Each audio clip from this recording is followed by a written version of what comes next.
행복함의 강사로 알려진 최윤희 씨의 사람의 유형을 다시 한번 기억합니다.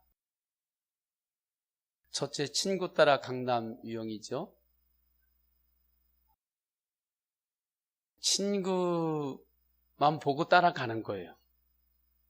바람 따라 유행 따라 남이 하는 대로 그냥 하는 게 편한 거예요. 뭐가 좋고 나쁘고 그러한 가치를 판단하지 않습니다. 나쁜 곳이라도 친구만 가면 그냥 따라가요. 이러한 유형이 있어요. 두 번째는 배째라 유형이죠. 남들은 뭐라고 하든지 말든지 내 편한 대로 사는 겁니다. 그래서 다른 사람에게 아픔을 주고도 오히려 큰 소리를 쳐요. 왜냐하면 배째라니까. 그렇게 사는 거니까. 셋째는 하루살이 유형이 있죠. 세상 살아보니까 다 그렇고 그렇다. 이렇게 해도 똑같고 저렇게 해도 똑같고, 그러니까 특별히 열심으로 살 것도 없고 그냥 대충 그냥 살자. 이러한 유형이 있습니다. 넷째는 펄럭이는 깃발 유형이에요. 이 사람은 자신만의 뚜렷한 철학과 주장을 가지고 어디에 있든지 자신의 깃발을 펄럭이면서 사는 겁니다. 나름 타당하게 사람들의 유형을 분류해서 설명하고 있죠. 그러나 저는 이러한 유형과는 결이 다른 사람의 유형을 말하고 싶습니다. 바로 성령의 인도하심을 받는 유형입니다. 그들을 가리켜서 성령의 사람이라고 말하죠. 예수님의 제자들이 그렇습니다. 그들이 오순절 다락방에서 하나님 아버지 앞에 기도할 때 성령님이 임재했습니다. 성령님이 임재하면서 그들은 새로운 사람이 되었어요. 새로운 생각을 하기 시작합니다. 지금까지 다른 인생의 방향을 설정합니다. 인생의 방향이 달라져요. 인생의 목적이 바뀌어집니다. 고린도서 5장 17절, 누구든지 그리스도 안에 있으면 새로운 피조물이라. 이전 것은 지나갔으니 보라 새 것이 되었도다. 이 말씀이 성경에 기록된 말씀으로만 끝나는 것이 아니라 이 말씀이 나에게 실제가 된 거예요. 저는 이러한 은혜가 우리 성도님들에게 있기를 축원합니다. 말씀을 들을 때, 말씀을 읽을 때 한 귀로 듣고 한 귀로 흘리는 말씀이 아니라 그 말씀이 우리 성도님들의 실제가 되기를 주님의 이름으로 축복합니다. 아멘으로 받는 거예요.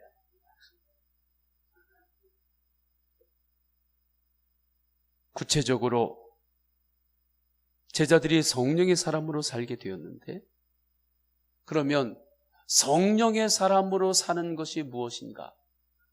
저는 오늘 말씀을 통해서 우리가 영적으로 깨닫고 그 깨달음 안에서, 은혜 안에서 믿음으로 살아가기를 주님의 이름으로 축원합니다.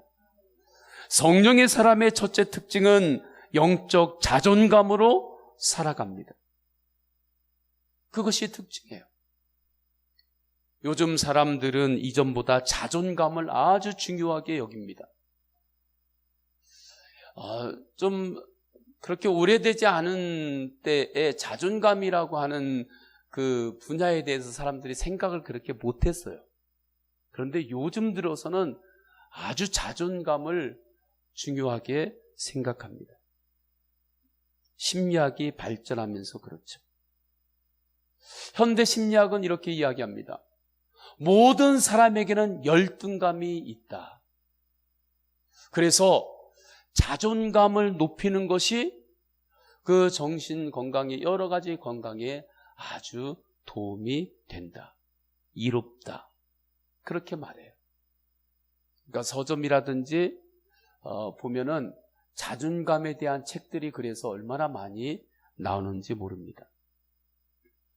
자존감을 높이려고 많은 노력을 기울여요. 자녀를 기를 때에도 교육의 초점을 요즘은 어디에다 맞추느냐면 어떻게 하면 자존감을 높일까? 여기에 초점을 맞추고 교육을 하는 그러한 분위기도 요즘은 아주 많죠. 그런데 정신과 의사이자 신학 석사인 유은정 병원 원장님이 계세요. 서초에서 병원을 운영하시는데 그분이 자존감이라는 독이라는 책하고 폴 비츠라고 하는 기독 상담가의 이론을 인용하면서 다음과 같이 말하는 이 내용에도 우리는 귀를 기울여야 합니다. 내용이 이래요. 성경은 자기 부인을 강조하므로 하나님이 없이 자존감만 높이려 하면 자기 숭배에 빠질 수 있습니다. 낮은 자존감도 장점이 많고 자존감을 향상시키려는 압박을 너무 크게 받지 말아야 합니다. 이렇게 말하는 이유가 있어요. 현대 심리학 세상에서 말하는 자존감과 성경에서 말하는 자존감의 뿌리가 다르기 때문에 그렇습니다. 이 부분에 대해서 말한 유은정 정신과 의사의 말을 다시 제가 인용합니다. 심리학적 견해는 항상 나를 중심으로 출발합니다. 그러나 기독교적 관점은 내가 삶의 주인이 아니라 내 안에 사시는 예수님이 내 인생의 주인이십니다. 예수님을 영접한 수많은 크리스천들이 이 두 가지 관점으로 동시에 살아가려고 합니다. 그러다 보니 매 순간 스스로 의식하지 못한 채 정체성과 관계 속에서 혼돈을 겪고 있습니다. 이러한 이유 때문에 현대 심리학에서 자존감은 내가 하는 행동, 내가 무엇을 행동해서 그것을 통해서 성취감을 얻으면 자존감이 올라간다고 보는 거죠. 그래서 성취감을 느낄 수 있는 행동을 통해서 치료도 합니다. 그 행동을 통해서 성취감을 얻으면 자존감도 올라가니까 많은 도움이 있을 수 있습니다. 그런데 반대로 내가 성취를 위해서 시도한 행동이 실패하면 자존감은 또 무너지는 거예요. 왜요? 무너진 나의 모습만 바라보기 때문입니다. 무너진 나의 모습만 또 바라보기 때문에 그래요. 또 무너졌네? 그거 붙잡고 또 일주일 가요. 그러다 겨우 무슨 행동을 통해 가지고 성취감을 얻어서 조금 자존감이 올라가는 것 같다? 그러다가 또 조금 무너지면 또 무너진 또 내 모습만 보면서 내가 왜 또 이렇게 살았지? 하고 또 그거 가지고 또 일주일 또 갑니다. 이것은 성경적으로 볼 때 율법주의의 뿌리를 둔 자존감이에요. 그래서 온전한 회복이 일어나지 않습니다. 행위로 구원을 받으려는 바리새인들처럼 어떠한 행동의 성취로 자존감을 높이려는 것입니다. 그러나 복음의 원리는 다릅니다. 복음의 원리는 은혜입니다. 나는 이전에도 죄인이고 지금도 죄인입니다. 그런데 하나님의 은혜, 십자가의 은혜로 하나님께서 나를 자녀 삼아 주셨습니다. 죄가 없으신 하나님께서 죄인인 나를 자녀로 삼아 주셨습니다. 이것은 놀라운 일이고 이것이야말로 기적입니다. 내가 억지로 강하려고 하지 않아도 됩니다. 내가 약할 때에는 오히려 내가 약할 때 나를 강하게 하시는 하나님의 손길이 나를 붙들어 줍니다. 나의 행위가 아닌 전적인 하나님의 은혜를 힘입기 때문에 그래요. 그래서 영적 자존감의 뿌리는 나에게 있지 않습니다.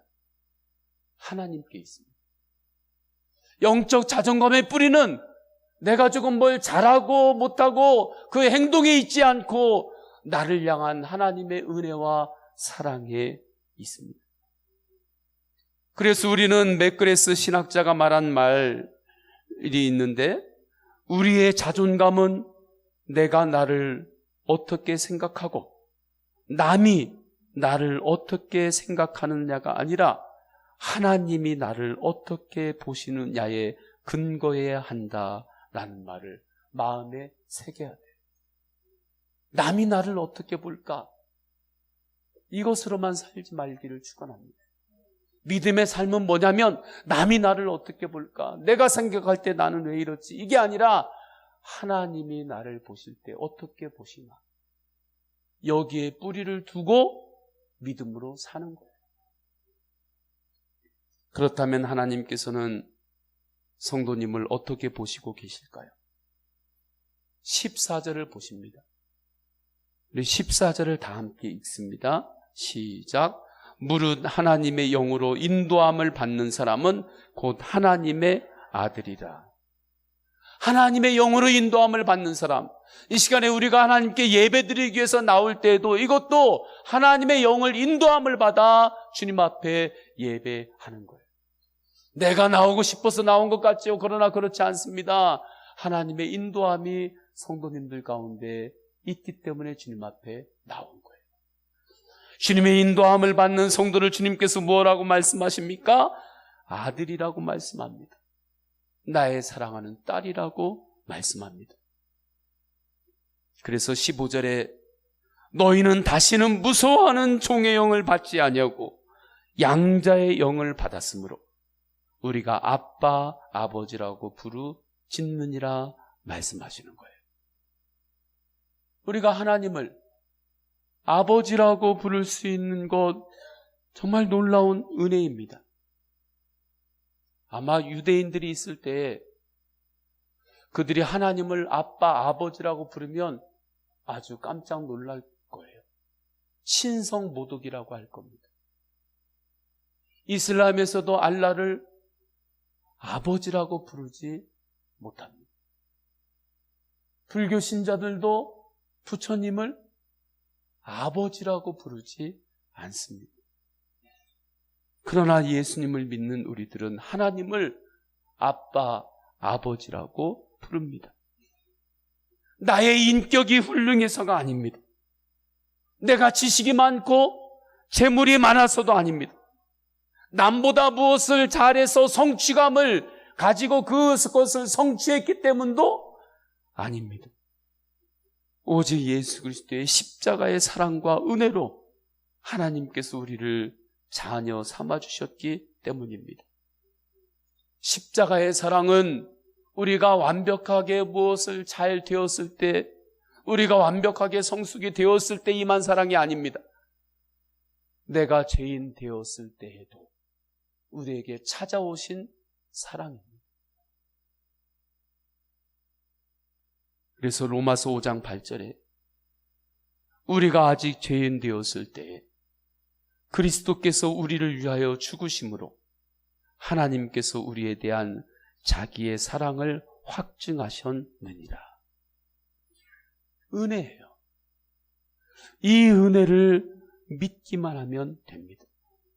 이 믿음으로 십자가 앞에서 내가 주님의 사랑 안에서 내가 얼마나 소중한 존재인지를 깨닫게 돼요.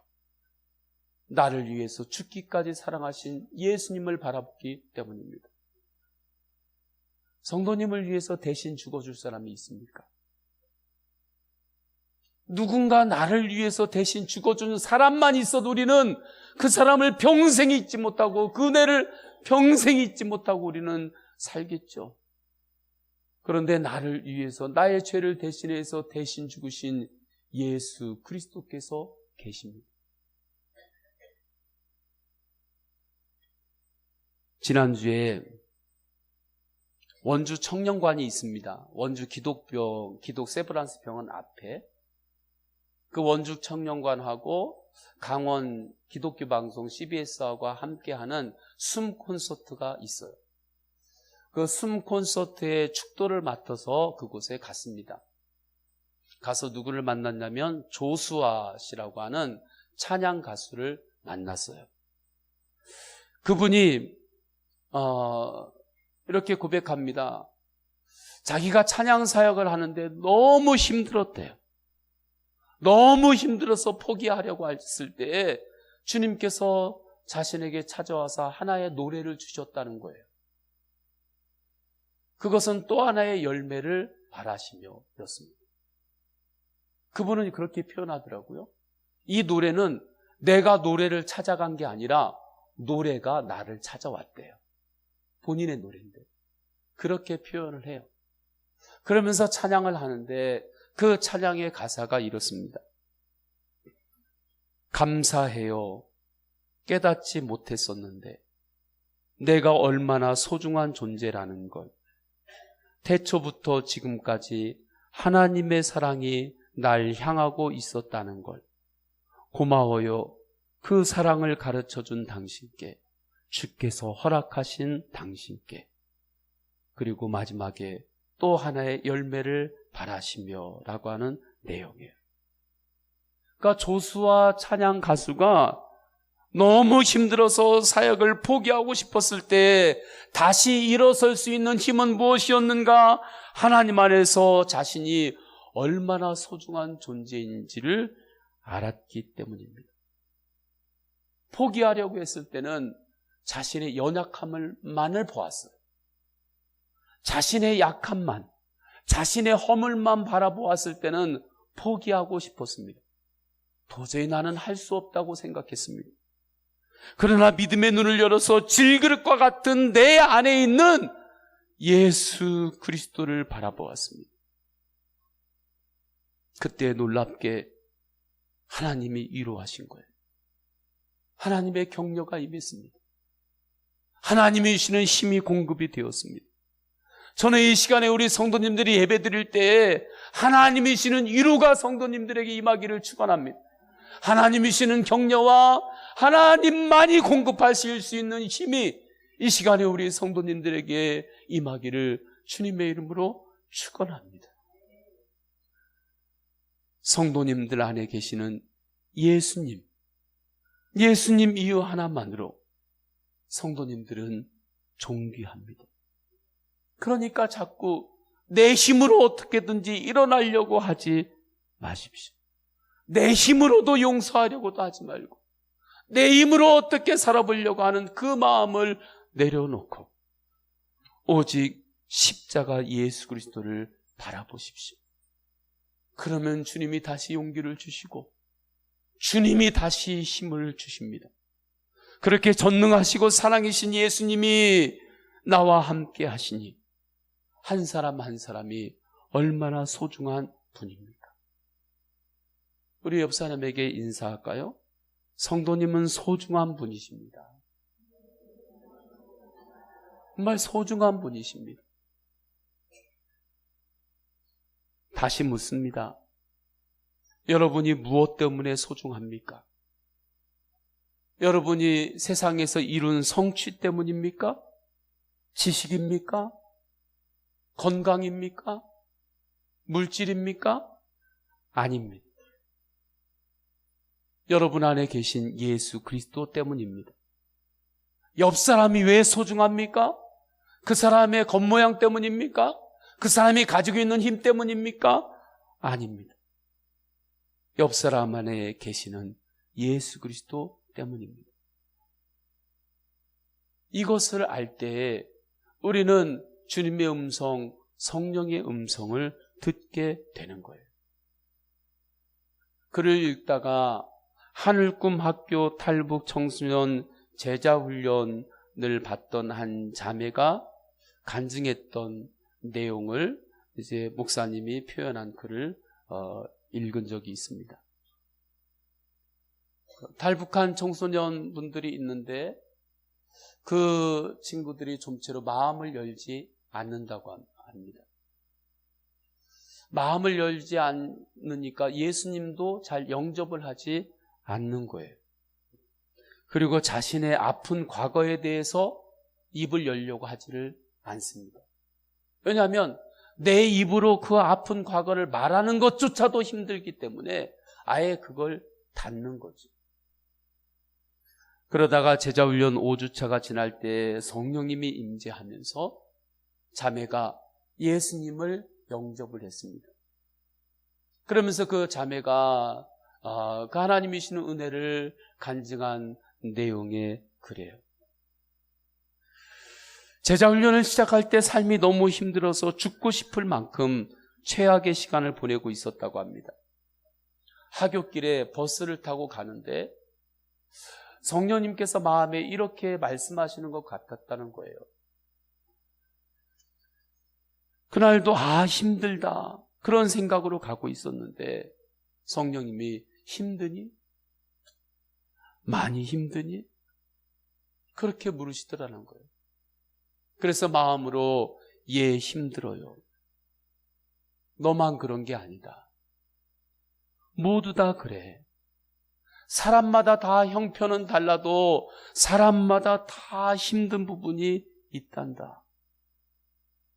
그러나 너는 내가 너를 택해서 내가 너를 사랑하고 있다. 내가 너와 함께하고 있다.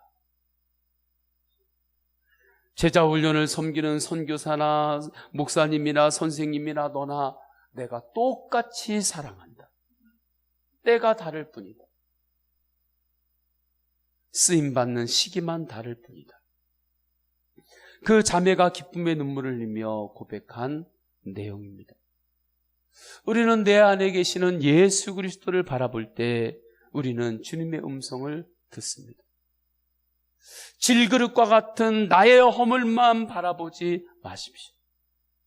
성도님들과 함께 하시는 예수 그리스도를 바라보시기를 축원합니다. 이 사람이 성령의 사람입니다.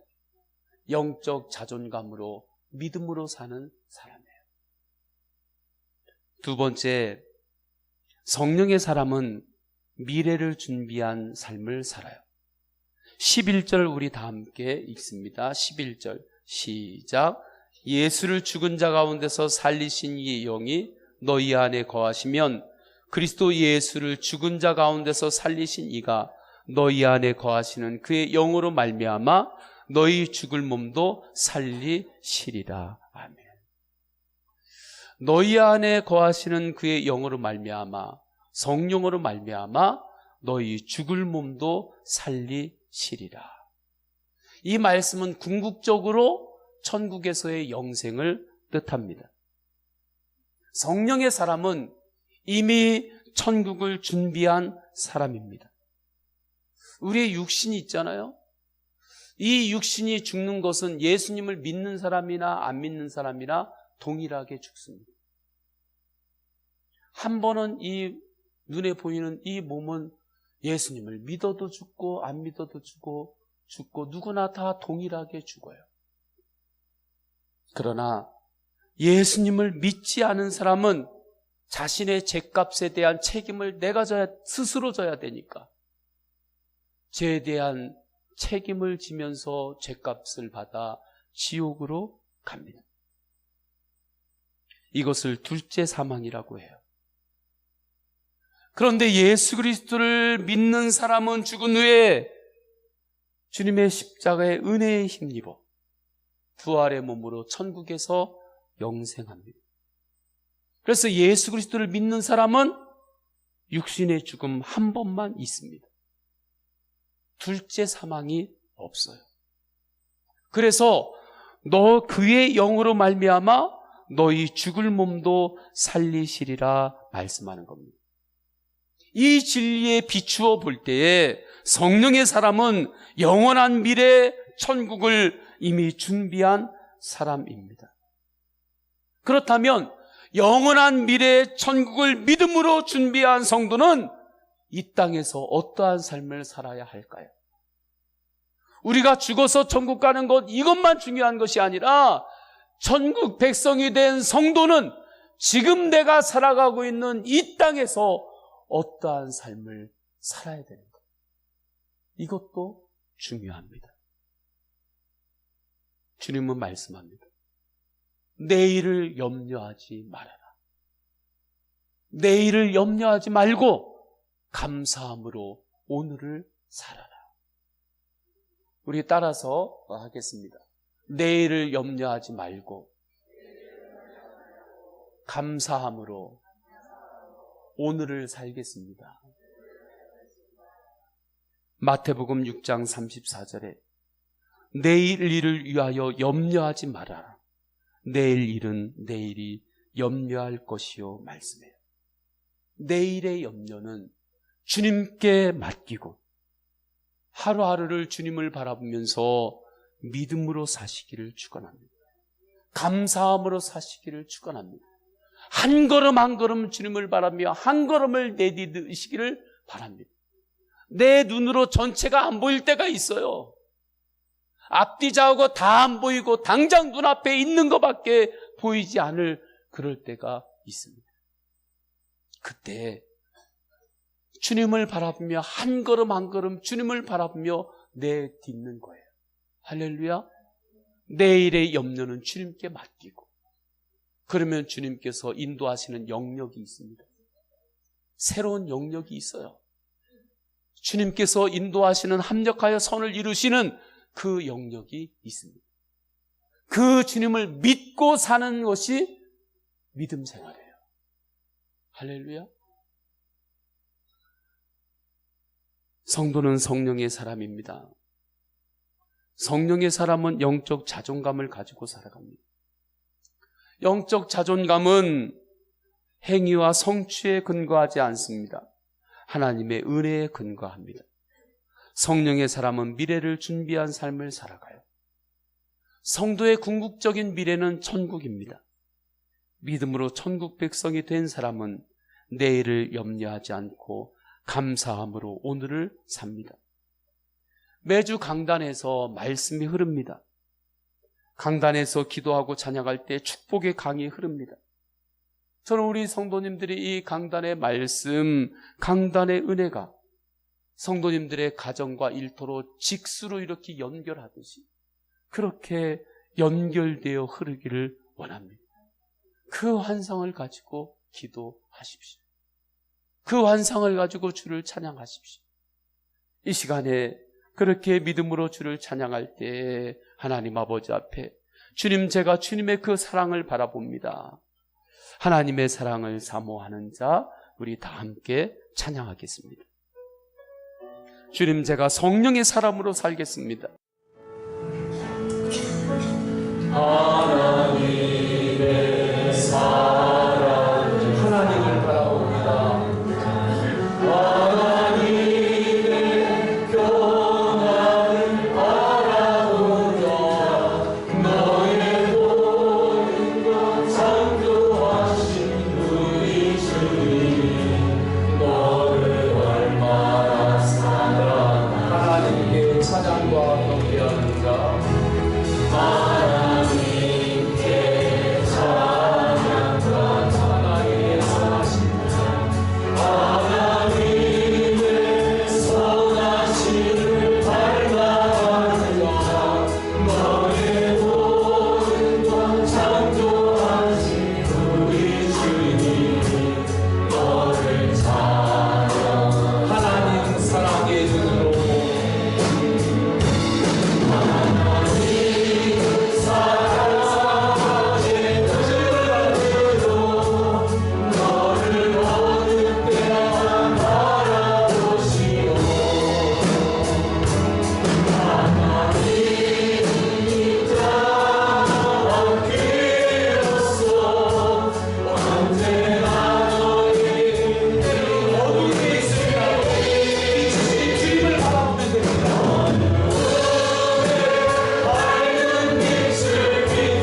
주님, 제가 성령의 사람으로 살겠습니다.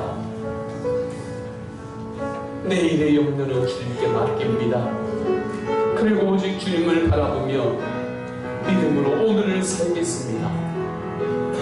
어둠에 있어도 괜찮습니다. 내가 지금 어두운 가운데 있을지라도 빛이신 예수님을 바라보십시오. 어둠을 바라보지 말고 빛이신 예수님을 바라보십시오. 나의 작은 시름에도 응답하시는 분이 예수님입니다. 예수 그리스도를 바라보면 내일의 염려는 주님께 맡기고 오늘을 주님을 바라보며 감사함으로 믿음으로 살겠습니다. 그렇게 주님 앞에 기도합니다. 그러면 주님께서 인도하시는 새로운 영역이 있습니다. 주님을 바라보며 우리 다 함께 말씀을 붙잡고 동성으로 기도하십니다. 할렐루야. 하나님 아버지, 이 시간에 주님을 바라보며 기도합니다. 하나님 아버지의 주님을 바라보며 기도합니다. 하나님 아버지, 내일의 염려는 주님께 맡기고 주님만을 바라보며 한 걸음 한 걸음 주님 이름으로 살겠습니다. 우리는 것이 한 걸음 주님의 고마움을 주시라고 하나님 오늘 주님을 바라보며 그 것을 되겠습니다. 하나님 아버지, 어둠 게 있을지라도 그 어둠만 바라보지 않고 어둠 속에서 빛이신 예수님을 바라보겠습니다. 하나님 아버지, 나의 작은 시에 응답하시는 주님을 바라봅니다. 하나님 아버지, 주님을 바라봅니다. 성령의 사랑으로 믿음을 부르겠습니다. 그때 주님께서 말씀하십니다. 내가 너희 것이라 나의 사랑하는 아들아, 나의 사랑하는 딸아, 내가 너의 마음을 안다. 내가 너의 마음을 안다. 내가 너의 마음을 안다.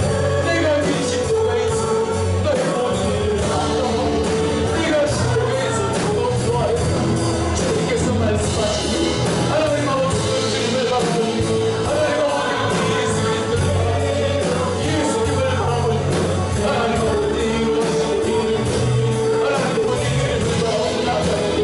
하나님 아버지, 성령, 우리 성령님을 이루어지고 힘을 주시고 하나님 아버지, 살게 하옵소서. 쓰게 하옵소서. 하나님 아버지, 은혜로 쓰게 하옵소서. 하나님 아버지, 때로는 내 눈에 전체가 보이지 않습니다. 한 걸음 내디딜 곳만 보입니다. 그때 오직 주님만을 바라보며 내일의 염려는 주님께 맡기고 그 한 걸음을 믿음으로 감사하면서 내딛고 하루를 살겠습니다. 언제나 주님께서 함께 하시기에 어둠이 있어도 어둠만 바라보지 않고 그 가운데서 빛이신 예수님을 바라보며 나아갈 때 주님께서 가장 선한 길로 인도하심을 믿습니다. 그 은혜로 주를 바라보는 우리 모든 성도들 가운데 주님께서 하늘의 복과 은혜로 충만케 하옵소서. 주 예수 그리스도의 이름으로 기도드립니다. 아멘.